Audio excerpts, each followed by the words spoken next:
매일 아침 10시 10분 어김없이 찾아오고 있습니다. 매 눈으로 시장의 트렌드를 포착하고 있죠. 저 딴지박과 MTN 이항영 전문위원이 함께합니다. 위원님 어서 오세요. 네, 안녕하세요.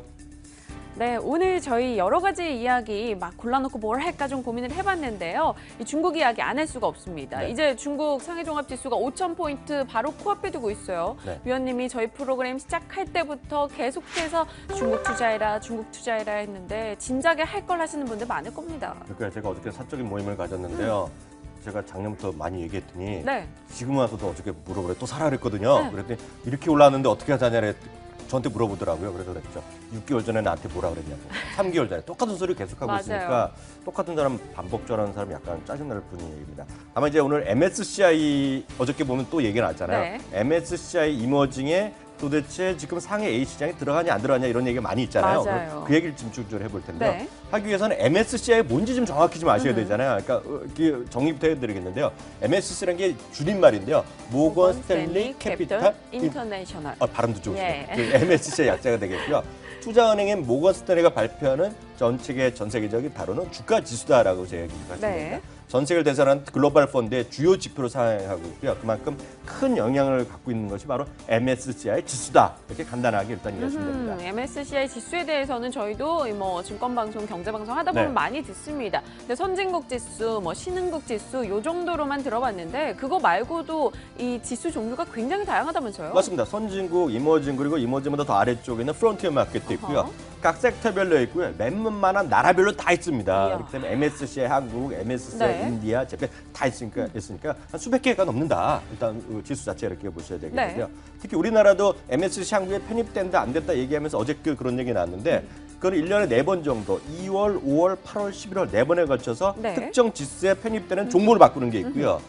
어떤 큰 시장에서 나라가 편입되는 걸 바꾸는 거야 정리하는 거가 보통 1년에 한 번 6월 정도 됐는데요. 이번에는 그것이 6월 9일 날 결과가 발표된다. 아하. 그래서 6월 9일이 중요하다. 이렇게 얘기가 되는 거죠. 6월 9일에 이 상해 A가 포함이 되느냐 마느냐가 시장의 이목을 끌고 있는 상황입니다. 근데 MSCI 정말 대단한 영향력을 갖고 있는 건 알겠어요. 그런데 왜 그런지 이것을 추종하는 펀드의 규모가 어느 정도 되는지 궁금합니다. 그러니까 이게 지수가 중요한 게 누구나 지수를 만들 수 있는데 쫓아가는 사람이 있어야 되거든요. 그렇죠. 그러니까 이거는 그래서 운영을 잘했냐 못할 때 비교가 되는 소위 벤치마크 지수가 되겠는데요.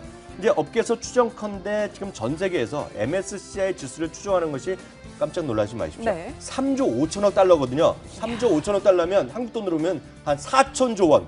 와, 그러니까 엄청나게 많은데요. 네. 여기서 놀라시면 안 되는 게 이건 아무것도 아닌데 여기에 말고 별도로 이거를 참고하는 펀드가 있어요. 그걸 흔히 액티브 펀드라고 얘기하는데 이것은 최소 5배에서 10배까지니까요. 우리 머릿속으로는 계산이 안 될 정도로 관심이 많은 거고요. 특히 미국계는 MSCI를 95% 추정하고요. 네.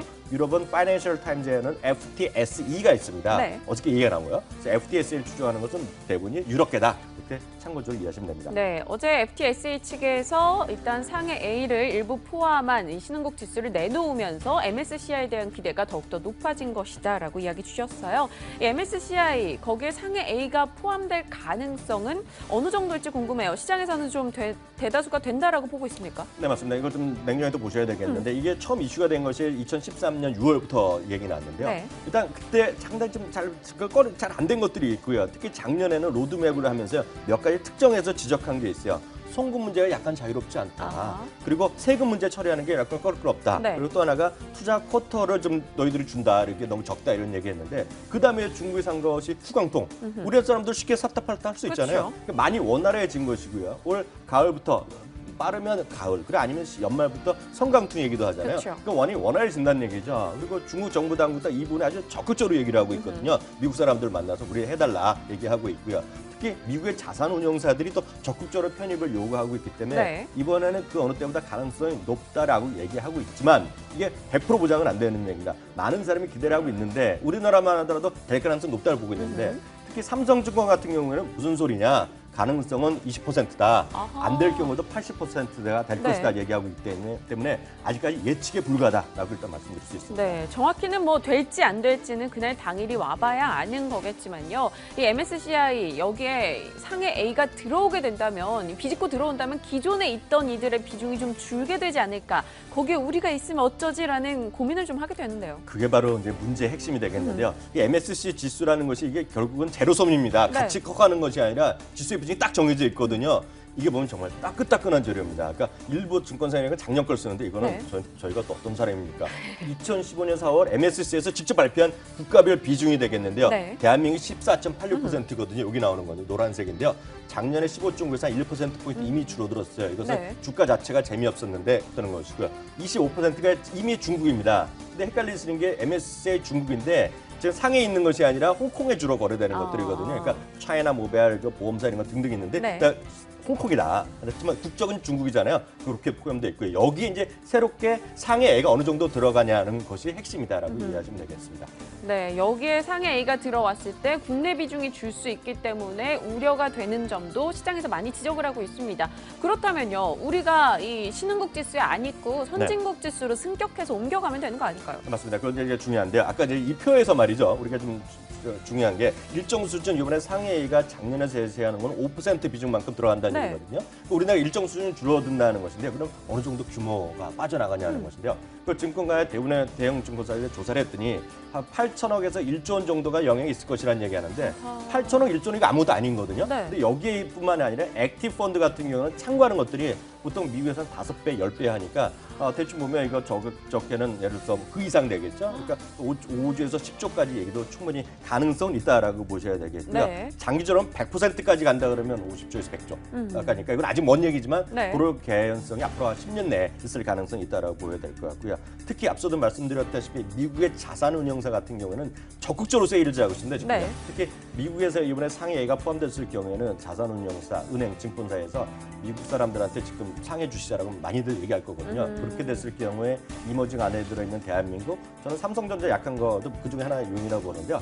아까 말씀드린 이 전체적인 표에서 제일 비중이 높은 1위가 삼성전자거든요. 네. 그러니까 그 정도 어느 정도 악영향이 있을 것이다 보여요. 아까 질문하신 거가 우리가 선진국 들어가면 된다 얘기하잖아요. 네. 되면 되죠. 되면 좋은데요. 문제는 작년에 4년 동안 워치리스트에 있었어요. 평가하는 게 있었는데 작년에 거기서 완전히 빠져버렸습니다. 에헤이. 왜냐하면 이게 실망스러운데요. 네. 그동안 4년 동안 열심히 너희들을 투자하는 거 좀 원활하게 해주고 환전이라든가 송금 편하게 해줄 기대했는데 네. 대한민국 정부에서 말만 해주고 해준 게 없어요. 그렇죠. 그러다 보니까 완전히 워치리스트 뺐거든요. 그러니까 갑자기 MSCI에서 뭐 큰 결정으로 무조건 갑자기 넣으면 상관이 없겠지만 현실적으로 보면 최소한 3, 4년 동안 제가 봐서 가능성은 없다. 그렇기 때문에 중국이 편입되는 것은 대한민국에서는 기본적으로 무조건 악재다. 이렇게 보시면 되겠습니다. 에헤이, 그러면 앞은 막혀 있고 뒤는 뭐 중국한테 좀 쫓기는 기분이 듭니다. 그럼 어쩌라고요? 이대로 가만히 앉아서 손가락만 쪽쪽 빨고 있습니까? 그러니까 제가 말씀드리잖아요. 지금이라도 늦었다 생각하지 마시고요. 지금이라도 해외 주식 투자를 하셔야 된다는 생각을 갖고 있고요. 전 세계 금융시장에서 대한민국 비중 1.5%밖에 안 되거든요. 네. 그러니까 미국, 중국, 뭐 일본 다 마찬가지인데요. 종목 찾기 힘든데 ETF 같은 거 적극 저는 이제 고려해야 된다는 생각을 갖고 있고요. 종목군을 보면 미국이 좋은 것도 있고, 네. 한국이 좋은 것도 있고, 일본 좋은 것도 있고, 중국 좋은 것도 있고, 인도 좋은 것도 많이 있거든요. 저는 그래도 10배, 20배, 뭐 100배 올라갈 거 아직도 많다고 보고 있습니다. 다만 이제 이런 거죠.